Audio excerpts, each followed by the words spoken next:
दोस्तों हमारी आज की मूवी का नाम है जीपर क्रीपर्स। दोस्तों इस मूवी का पार्ट 1 हम ऑलरेडी हमारे चैनल पर एक्सप्लेन कर चुके हैं। सो आपने वो नहीं देखा तो इस वीडियो को देखने के बाद आप उसे विजिट कर लेना, लिंक आपको डिस्क्रिप्शन में मिल जाएगा। So now come to the explanation. इस मूवी में हमें दिखाया गया कि एक क्रिएचर 23 साल बाद 23 दिन के लिए जागता है और आज 22वां दिन है और ये बचे हुए 2 दिनों तक ना जाने कितने सारे और इंसानों को मारेगा और उनके ऑर्गन्स को खा जाएगा। एक जगह खेतों में काम करते हुए हम एक छोटे बच्चे को देखते हैं जो अपने खेतों की फसल जानवरों और पक्षियों से बचाने के लिए अपने खेतों में स्टोमैन लगा रहा होता है और वहीं से कुछ दूरी पे उसके भाई और डैड भी होते हैं जो उसे कहते हैं बेटे तुम जल्दी से अपना काम खत्म करके खेत से बाहर आओ। और वहीं पे हम इनका एक डॉग भी देखते हैं जो ना जाने किसको देख के बस भौंके जा रहा था। अब इस लड़के को स्टोमैन लगाते हुए अपने खेत में ऑलरेडी एक बड़ा सा स्टोमैन दिखाई देता है जो इन्होंने नहीं लगाया था और ये स्टोमैन बहुत ज्यादा करीब भी लग रहा था। जब ये लड़का उस स्टोमैन के थोड़ा करीब जाता है तो वो देखता है कि इस स्टोमैन के तो पैर हिल रहे हैं और ये देखकर वो लड़का बहुत डर जाता है और वो अपने डैड को आवाज लगाते हुए उनकी तरफ भागने लगता है। और तभी हम देखते हैं कि वो स्टोमैन भी अपनी जगह से उड़कर उस लड़के के पीछे भागने लगता है।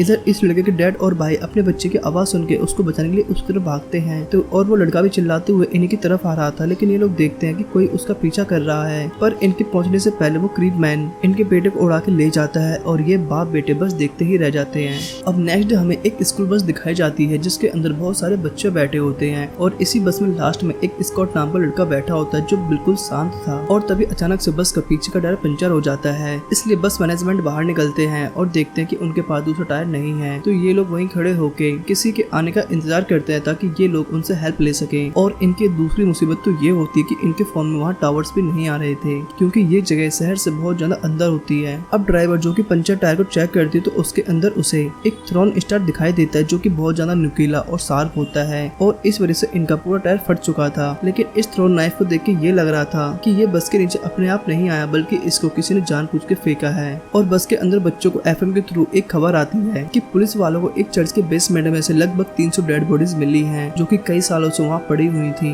और अजीब बात तो ये है कि वहाँ मिलने वाली डेड बॉडीज जो 50 साल पुरानी हैं वो अभी तक बिल्कुल ठीक और सुरक्षित हैं। अब ये न्यूज सुन के ये सभी बच्चे काफी डर जाते हैं और सोचते हैं कि इतनी पुरानी डेड बॉडीज सही कैसे रह सकती हैं। जिसके बाद हम बस ड्राइवर को देखते हैं जो वॉकी टॉकी के थ्रू आगे से हेल्प मंगवाने की कोशिश करती है लेकिन आगे से उसे कोई रिस्पॉन्स नहीं मिलता। अब हम 3 फीमेल स्टूडेंट्स को देखते हैं जो बस से कुछ ही दूरी पे सुट्टे मार रहे होते हैं कि तभी वहाँ पे उनका कोच आ जाता है जो उन्हें देख लेता है, जिसे देखकर वो लड़कियां अपने सुट्टे छुपा लेती हैं। पर उनका कोच कहता है जो मुझसे तुम छुपा रही हो ना, मैंने उस चीज को पहले ही देख लिया है, लेकिन बच्चों लोग तुम लोग इसे मत पिया करो, इससे बस नुकसान होता है। और ये बोलकर वो वहाँ से चला जाता है और उसके जाते ही इन लड़कियों के पीछे से वो बस ड्राइवर भी आ जाती है। इसका मतलब ये था कि वो भी इनके साथ छुट्टा मार रही थी। अब काफी देर हो चुकी है इसलिए बस ड्राइवर डिसाइड करती है कि हम स्पेयर टायर यूज करके स्लो आगे बढ़ेंगे। इसलिए इनका कोच सभी स्टूडेंट्स को बस के अंदर आने को बोलता है और इसके बाद ये लोग यहाँ से निकल जाते हैं। दूसरी तरफ हम उस लड़के के डैड को देखते हैं जिसका नाम जैक होता है जो उस क्रीपर को मारने के लिए किसी तरह का खास हथियार बना रहा होता है क्योंकि वो उस क्रीपर से अपने बेटे की मौत का बदला लेना चाहता था। और इसके बाद ये लोग यहाँ से निकल जाते हैं। अब जैसे ही रात होती है उन स्टूडेंट्स में एक लड़की मिनिक्सी को एक सपना आता है। वो सपने में एक लड़के को देखती है जो पार्ट 1 में भी दिखाया गया है और वो लड़का इसे चिल्ला के बताता है कि वो क्रीपर तुम लोगों की तरफ ही आ रहा है और वो तुम सबको मार देगा, सो जल्द से जल्द तुम लोग यहाँ से भाग जाओ।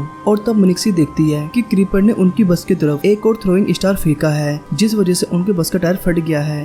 अब यहाँ पे ये बात काफी अजीब होती है कि मिनिक्सी ने जो भी कुछ सपने में देखा था वो बिल्कुल सच होता है। मतलब अब असलियत में भी इनकी बस का एक और टायर फट जाता है और उसके अंदर भी ड्राइवर को थ्रोइंग स्टार ही मिलता है। इसके बाद इनका कोच कुछ फ्लेयर्स को रोड पर जलाकर रख देता है ताकि कोई उसे देख के उनकी हेल्प के लिए वहाँ आ जाए। पर तभी सडनली वो क्रीपर वहाँ आता है और उस कोच को उठा के ले जाता है जो सड़क पे फ्लेयर्स लगा रहा था। लेकिन उस टाइम उस क्रीपर को किसी ने भी देख नहीं पाया था और किसी को समझ नहीं आया था कि उनके कोच कहाँ गायब हो गए। अब ड्राइवर सभी स्टूडेंट्स को दोबारा से बस में आने को बोलती है कि तभी थोड़ी देर बाद वो क्रीपर वापस आता है और इस बार ड्राइवर को खिड़की से खींच के ले जाता है। और क्रीपर को ऐसा करते हुए इस बार एक लड़के ने देख लिया था और वो इस हादसे के बारे में बाकी स्टूडेंट्स को बताता है, लेकिन कोई भी उसकी इस बातों पर यकीन नहीं कर सकता कि कोई ड्राइवर को आसमान में ले गया है। पर वो उनको बताता है कि ये मेरी कोई मनगढ़ंत कहानी नहीं है, ये मंजर मैंने अपनी आंखों से देखा है। अब उसकी ये बात सुन के पूरी बस में हलचल मच जाती है कि तभी क्रीचर दोबारा आता है और इस बार वो बचे हुए कोच को खींच ले जाता है और ये मंजर इस बार सभी स्टूडेंट्स ने देख लिया था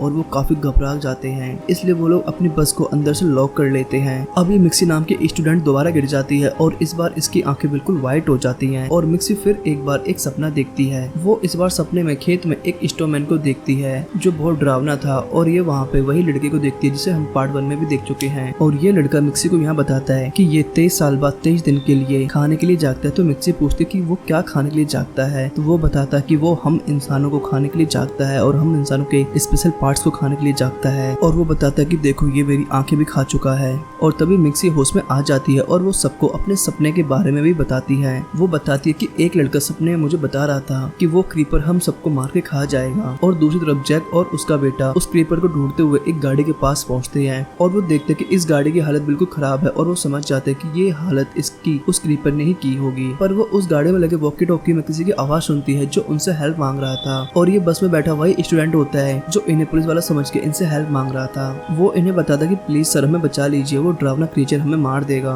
तो जैक और उसका बेटा उसकी बताई हुई लोकेशन की तरफ निकल पड़ते हैं और दूसरी तरफ वो क्रीचर इनकी बस पे आके एक स्टूडेंट को सिर पकड़ के उसे ले जाने लगता है। पर एक लड़की उस क्रीपर की आंख में एक रॉड घुसा देती है जिससे क्रीपर उस लड़के को छोड़ देता है। अब क्रीपर अपनी आंख और सिर से उस रॉड को निकालता है, साथ ही उस रॉड को निकालने के चक्कर में उसका आधा सर भी टूट के नीचे गिर जाता है और बावजूद इसके वो नहीं मरता और वो आसमान की तरफ उड़ जाता है। और अगले ही पल वो बहुत जोर से आके बस पे गिरता है और नीचे खड़े स्टूडेंट सोचते हैं कि अब शायद वो मर चुका है। अब बस की छत थोड़ी सी टूट चुकी थी जिसके अंदर से उसका एक विंग बस के अंदर लटक रहा था। तो एक स्टूडेंट उसके विंग को टच करते हुए उसका मजाक बना रहा था। तभी अचानक क्रीपर उस स्टूडेंट को पकड़ लेता है और उसका सर ही गायब कर देता है। और तभी उनमें से एक लड़की देखती है कि वो क्रीपर खुद ही अपना सर अलग कर रहा है और वो अपने सर की जगह उस लड़के का सर लगा लेता है और ऐसा करने के बाद वो उड़ के वहाँ से चला जाता है। अब ये स्टूडेंट भी उस क्रीपर के वहाँ से जाते ही अपने आप को सेफ बचाने के लिए एक सुरक्षित जगह की तरफ भागते हैं। पर तभी क्रीपर उन स्टूडेंट्स में से एक स्टूडेंट को अपने थ्रोइंग स्टार से मार देता है।